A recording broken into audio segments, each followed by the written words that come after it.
Welcome to the Infinite Wealth Podcast. I'm Cameron Christensen, along with our co-host Anthony Faso.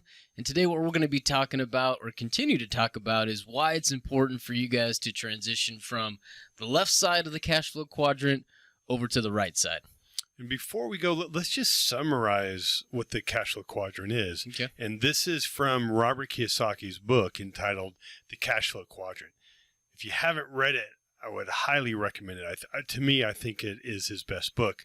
And what he did is he talked about we can earn money in 4 different categories. On the left side, we have the E for employee.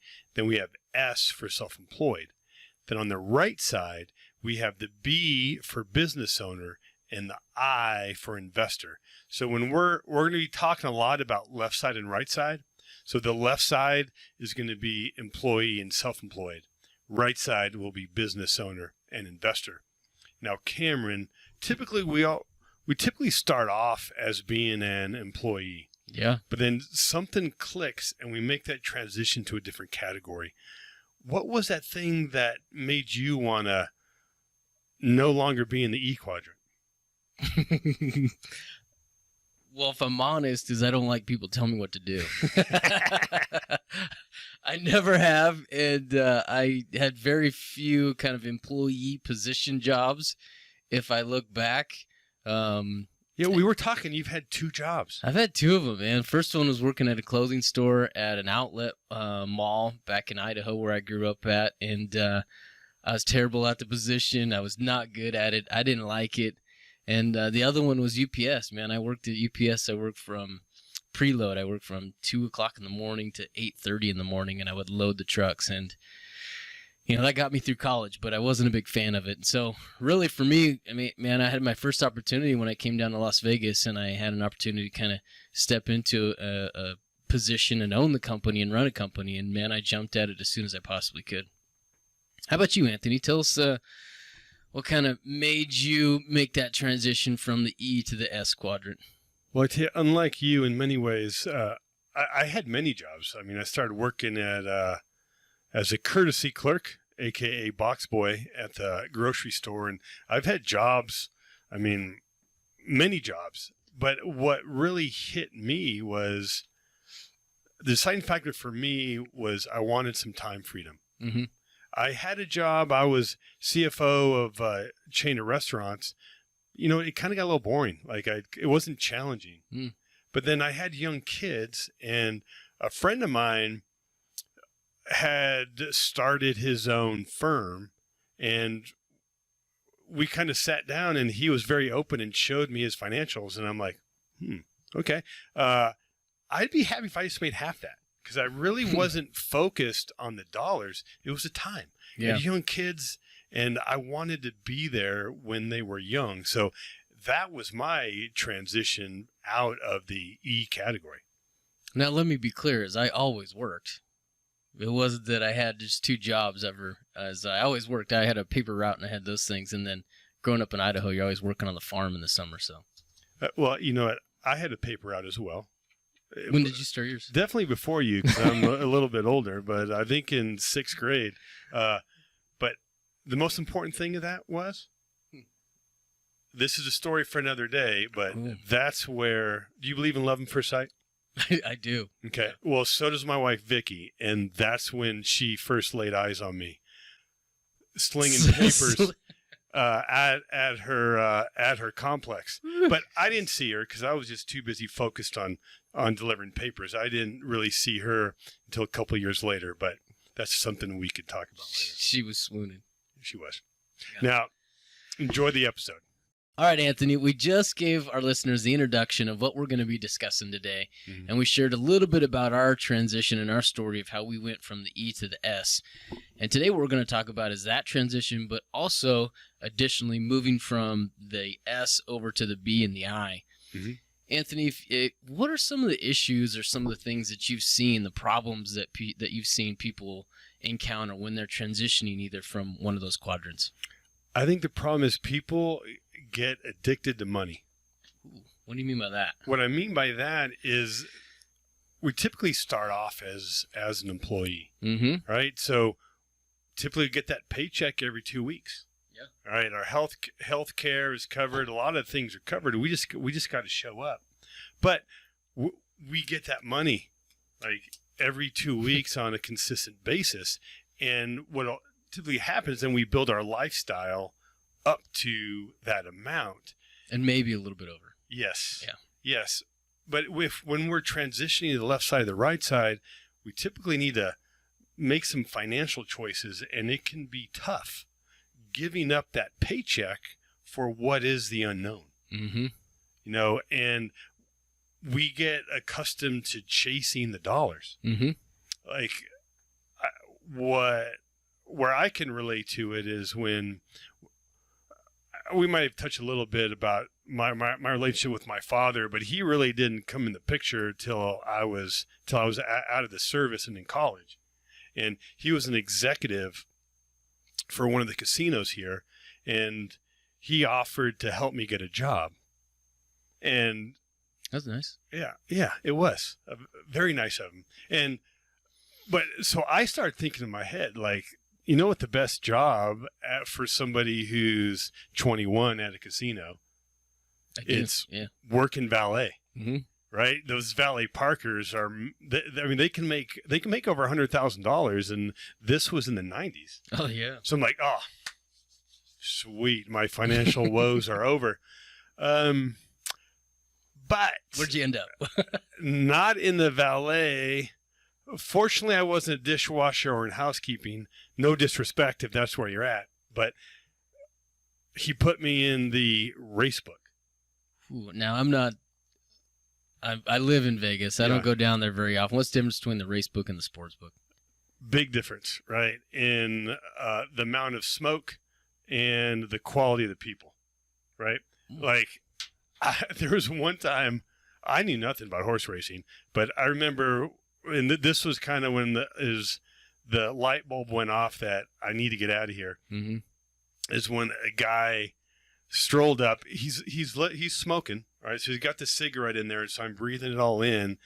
And he's like looking at his paper. He's like, "Yeah, I want a $2 Canella, $2 Quinella on horse 4." And then he goes, oh. and he spit. Like, we are inside, so he spit on the car like a loogie, not just a little, I got a little cough in my throat. And then he finishes his bet, and I'm like, dude, thanks, Pops. But looking back, it's a little bit easier, and I can see what didn't want to happen is I got addicted to the money. And it happens a lot, probably in a lot of different areas, but particularly in Vegas, where you can make a lot of money without being educated, whether you're cocktails or dealing or valeting. And he didn't want me to be addicted to that. So in some ways, I thank him, and hopefully I won't get lung cancer later. Yeah. But that was kind of my story of why what he helped me not get addicted to money. I'll echo that, Anthony. I've been in Vegas, and I've got family members that are in the service industry, and I've seen firsthand that addiction to that paycheck, right? And I wouldn't even say in Vegas it's the paycheck. I think it's the addiction to the tips.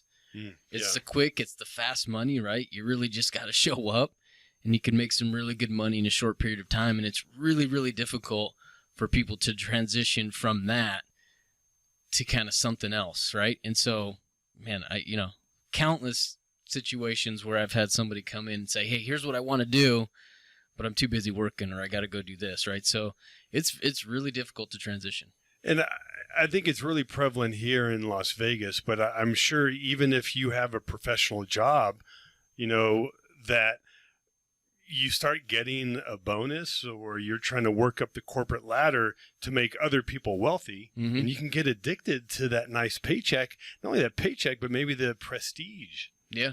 And it is hard to break, right? Because we get accustomed to receiving money as an employee, right? And then if we're self-employed, we get used to receiving money that way as well. So really the hardest part for moving from the left side to the right side of the cash flow quadrant is attachment that we have to earning money. Like it's more like a habit. And just like a habit is like we're trying to break an addiction. right? Is there something you've been, maybe a habit or addiction that you needed to break? Yeah, several, right? Well, one of them, one of them is these stupid things. Energy drinks is, man, I used to just dive into Red Bulls, and I'd have one like every day at 2:00, and I would do that for, I don't know, a couple weeks, and then after a while, I'd start to feel that addiction that, hey, man, I need that thing, and I hated that, and so I would take like a month off, and then I'd always come back to them. So I enjoy Red Bulls, but that's certainly an addiction that bothers me. For me, well, so you're not going to admit to anything of the hair products, but that's cool, man. You're on your own journey. No judgment. For me, I tell you, for the longest time, I was addicted to Diet Coke. I remember when you were addicted to Diet Coke. Like, I literally had a Coke in front of me from when I woke up until dinner time. After dinner time, I'd cut it off. But tax season, I mean, I would be drinking until 1 or 2 o'clock in the morning, drinking Diet Coke until 2 o'clock in the morning. Very hard to break. And it really wasn't until my kids made a comment, "Oh, Dad's angry today because he hasn't had his Diet Coke." And I'm like, man, I didn't want to be reliant on a substance, but whatever your addiction or habit is, whether it's Red Bull, Diet Coke, or Paul Mitchell hair products, either way, it can get hard to break that habit, right? And so when we start talking about, there's that mental challenge of receiving that paycheck. Right? And like Robert Kiyosaki talks about, the E quadrant works for the system, right? And the S is the system. But then the B's create and own and control their own system. And then the I's invest in that system. So what we need to do is try to change that pattern, Cameron. And how are some ways that we can do that?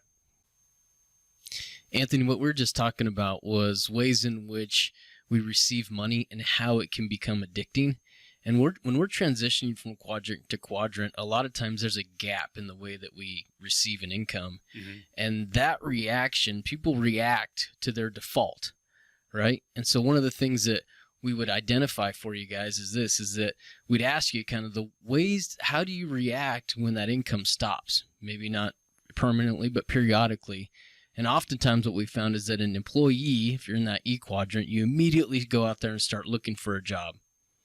If you're self-employed, typically you have that mentality, somebody's going to go try to do something on their own, right? They'll go lock the doors and try to build something. A B will go and create or build a system that then produces money, right? I think of like people that are building funnels and online businesses right now. And an I will go look for an opportunity to invest in. So which one do you think you guys are as you kind of look at that scenario?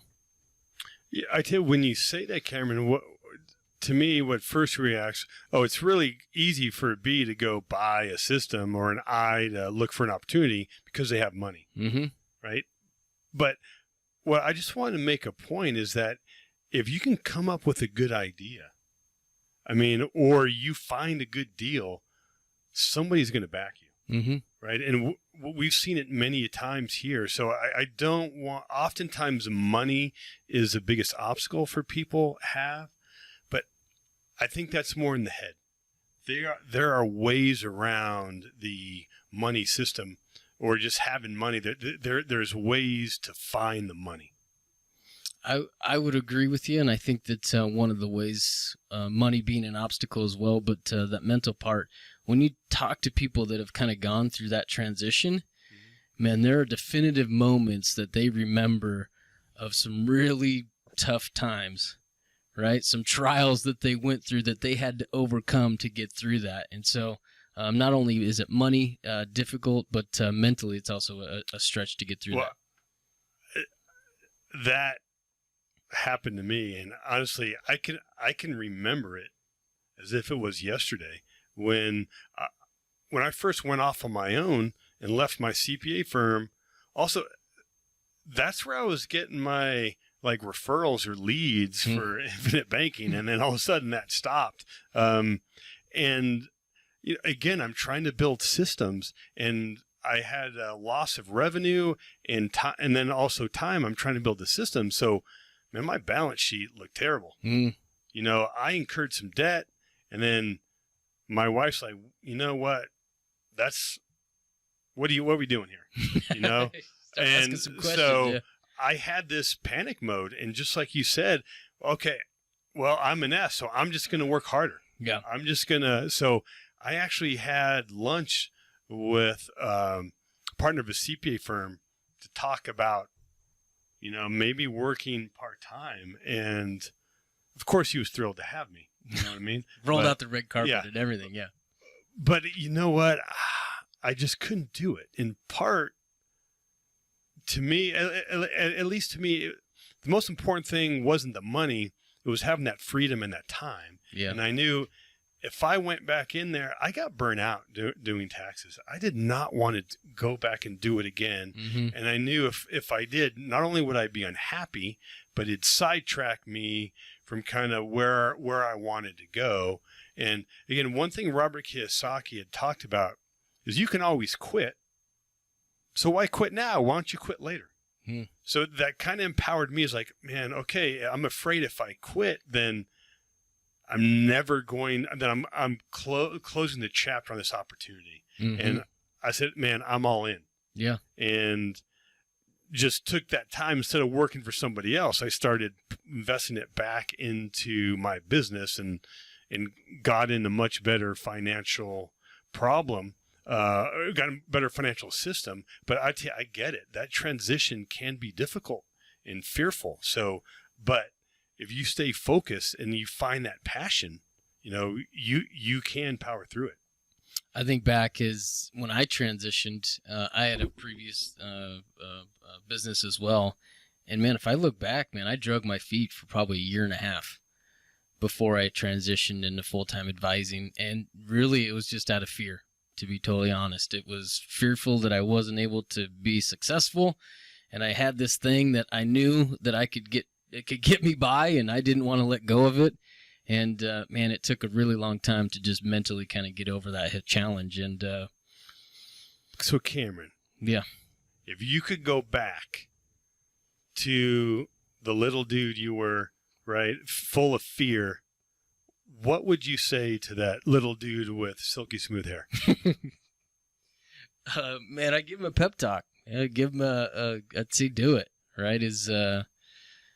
Fear is not a godly principle, but a lot of times we kind of let it make our decisions, unfortunately. And if there's anything I could say to him, man, is just trust in God and be confident and move forward. And as I told you earlier, like this, I had a revelation last night, right? And at first I didn't know where it came from, but it came from prepping for this and kind of having that fear of changing quadrants. And what I started thinking of, I distinctly remember, it was in 7th grade. I know it was middle school. Man, I wanted to ask this girl out on a date. And the night before, I'm thinking what I'm going to say, what I'm going to wear, and I'm like, Mr. Confident. Yeah, Mr. Confident. Yep. I don't know what happened to that confidence overnight. The time I woke up, man, my confidence was gone. Couldn't even talk to her. Right. And then I started thinking looking back, that that was silly. Yeah. She probably would have said no, let's be realistic, but she might have said yes. Doubt it. I know, but I started thinking of how many times of me being fearful about how many times did that stop me from living my fullest life. And I started thinking, man, if I could go back to my 7th grade or, all those times that I had fear and just like, man, what are you afraid of? Yeah. Like, it's okay to fail or, stumble. You're going to learn from it. Just get yourself up and stop being so fearful and just stop focusing on what the bad thing that could happen. What about all the good things that could happen? And then I started thinking, what if my 60-year-old self were to come back today? Yeah. And tell me, the fear I'm having either with COVID or with the business or, being a grandparent, and just have him slap me. I'll do it. That fear is going to limit you from achieving your full life. And really, how many times we look back and that fear was not, we didn't have anything to fear of. Yeah. And so if you're looking at making that transition, kind of start thinking long term. Think of that 60-year-old self coming back to you. Like, don't be such a sucker. You can do it. Yeah. Right. Well said, man. For me right now, I'm looking at my kids, right? 11, 9, and 7. And I look at kind of how they're starting to operate in their kind of social sphere and some of the things that they're doing or not doing, right? They're not choosing to do sports, or maybe they do music or whatever they're doing. But, man, I just want my kids to have the confidence that I didn't have back then, right? So I get it, man. Well, what's interesting, I had a really nice conversation with my daughter last night. So she's 22, graduated college, and she didn't want to have a typical job, you know. And we've kind of talked to her, and it's like, now's the time. Your overhead is low. You don't have kids, no obligations. Now's the time to take some chances. But the problem is she doesn't know what to do. And I'm trying to help guide her, but I can't make the decisions for her. But when I start talking, well, we talked about short-term rentals, and she's like, well, I'm a 22-year-old woman. Is somebody going to rent their house out to me to be Airbnb, to do Airbnb, or talk about ATMs or all these things? And she all started giving me all of these reasons why she's not going to be successful. And part of me is like, oh man, you're 22. You know, who cares that you fail? Like, your bank. Yeah. I mean, you got a support system. Like, do it.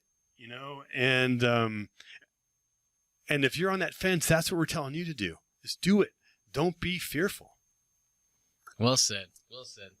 So in that transition, when someone does move, right, there's some fear about the unknown, but there's also some misconceptions on what happens when you maybe move from one quadrant to the next. So let's address some of those misconceptions about being on the left side of the quadrant versus being on the right side.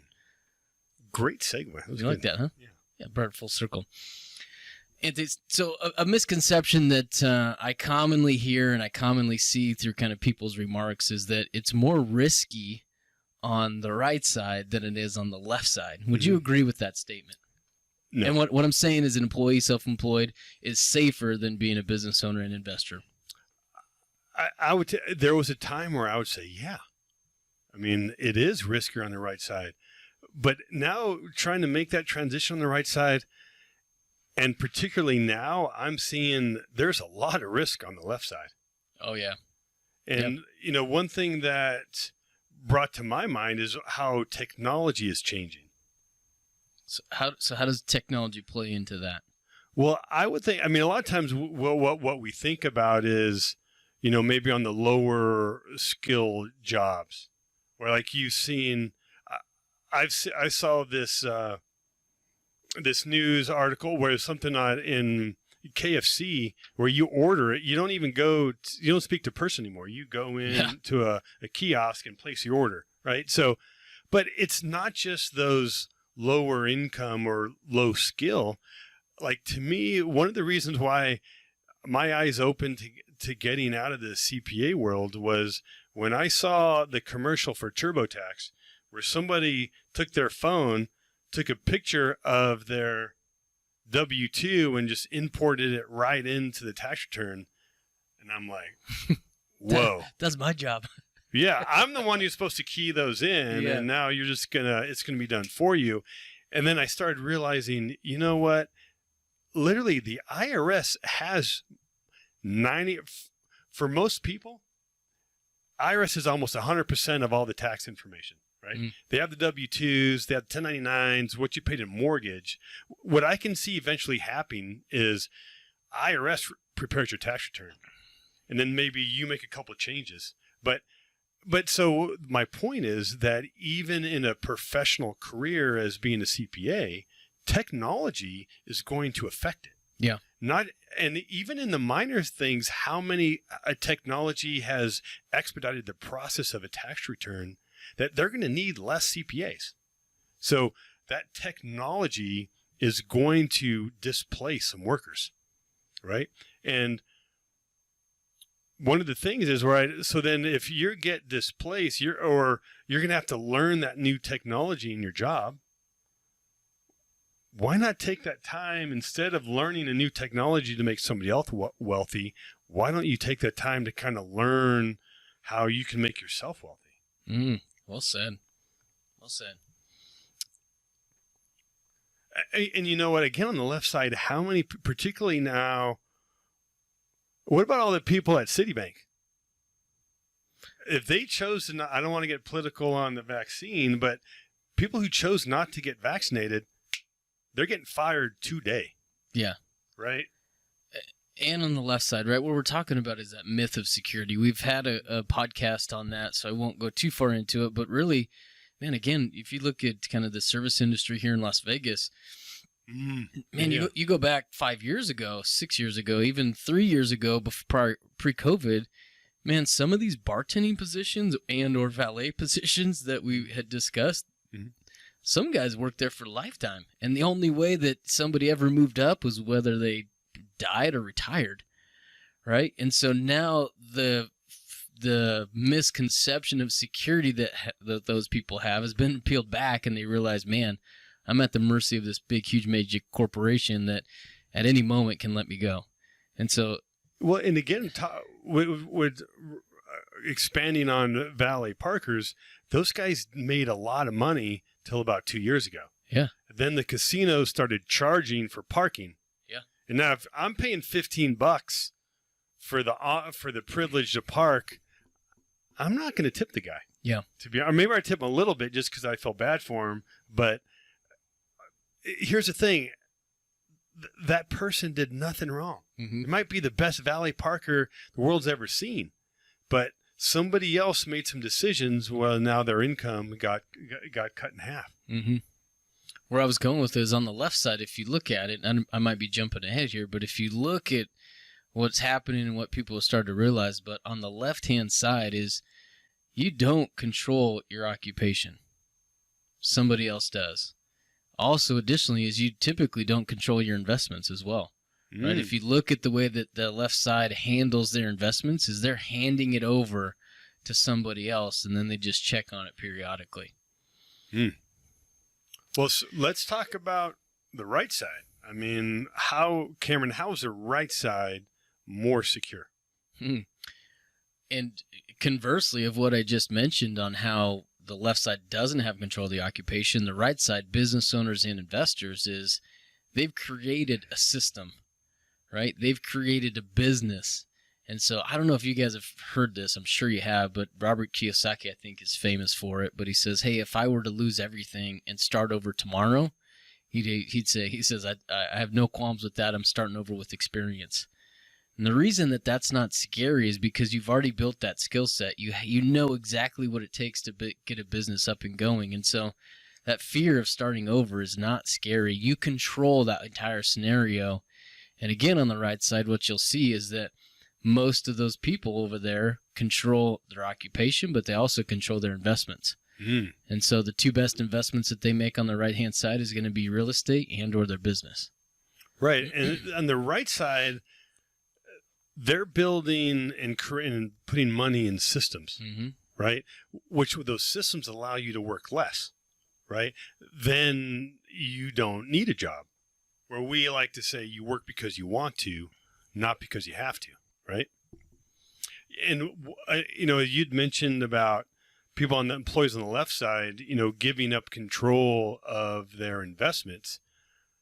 What's going to happen to them the next time there's a crash? I hate to think about it. Yeah. I saw it firsthand in 2008, and it's terrible what can happen to these people.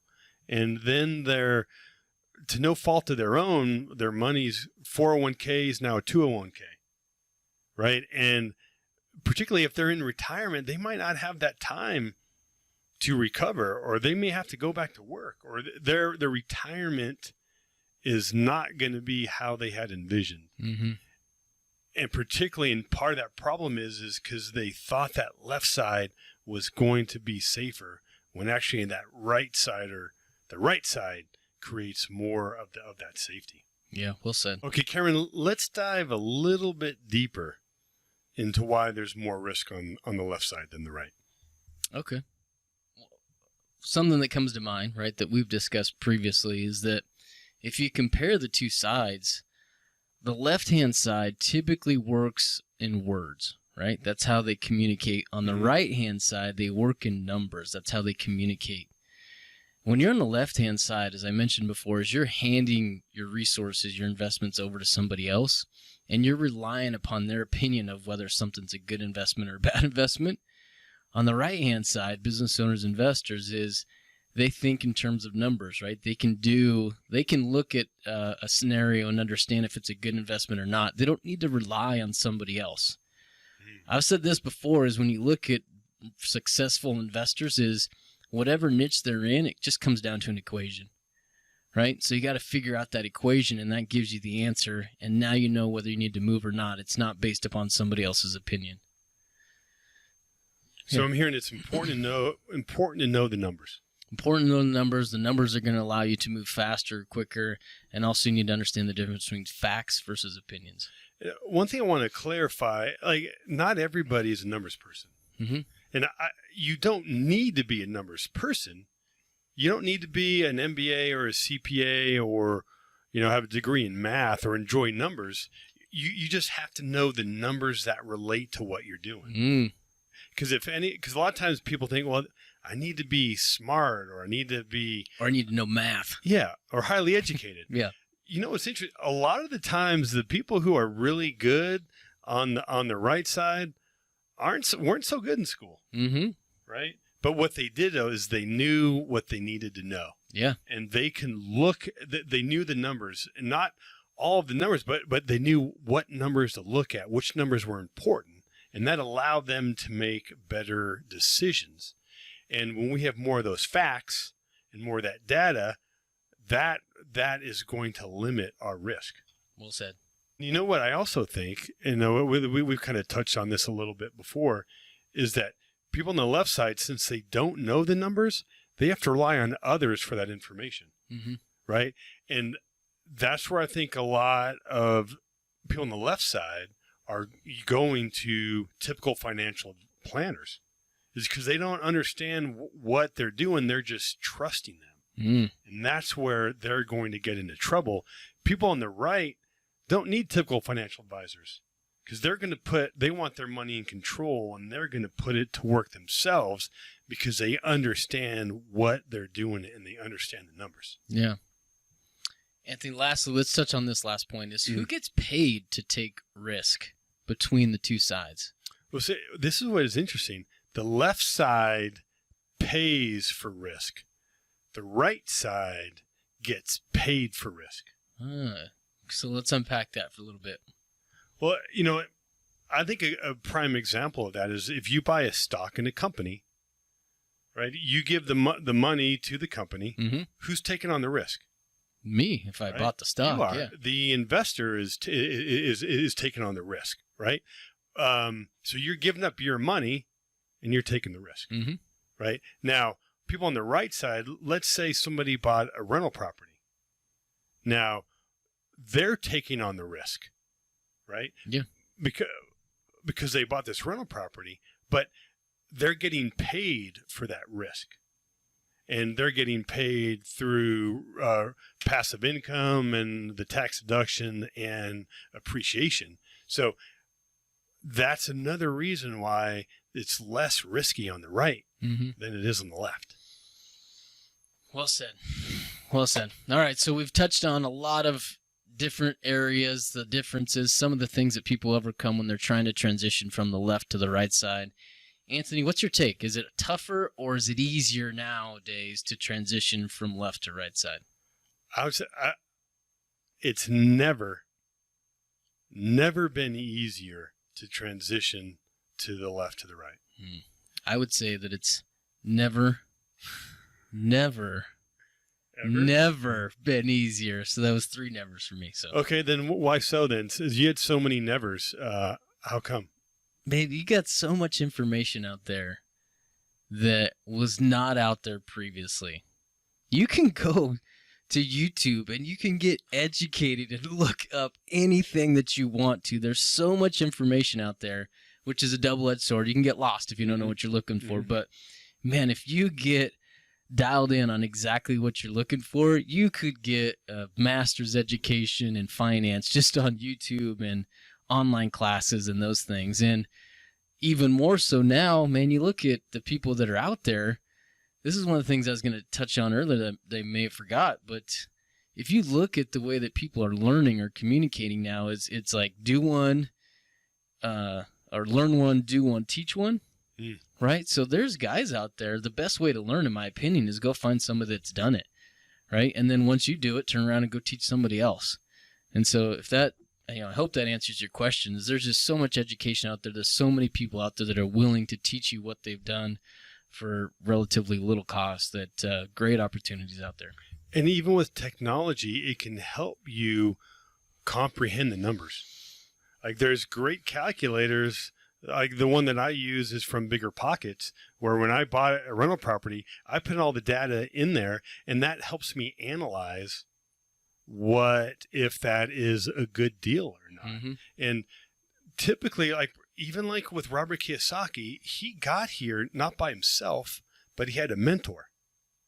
And a lot of us aren't lucky enough to have a rich dad per se, but there's a lot of mentors out there. Mm-hmm. Sometimes you may need to pay for them, but you can get that experience. And now you're able to learn from people all around the country. And even with an investments, like the investment, the last rental house I bought, it's in Memphis, Tennessee. I've never even seen it. I haven't even been to Memphis yet. And, the land that we've bought and flipped, we use technology to help build those systems and to find those properties. I mean, 10, 20 years ago, you'd have to literally go to the county and get those records. Now you can just go online and you can get them. I mean, so now if you want to make that transition from the left to the right side, never, ever, ever, ever, ever been a better time than now. Well, I think we can end right there, guys. Right today we talked about just transitioning from the left to the right side. We talked about some of the obstacles, but if you're struggling with that transition, want to talk about some of these things that we may address today, feel free to reach out to us. Hit the link in the show notes. Jump on a phone call with us, 15, 20 minutes. We'll help you kind of work through some of this, point you in the right direction, or even talk to you about if IBC is a good fit for you or not. So enjoy the episode. Go make it a fantastic day. Take care.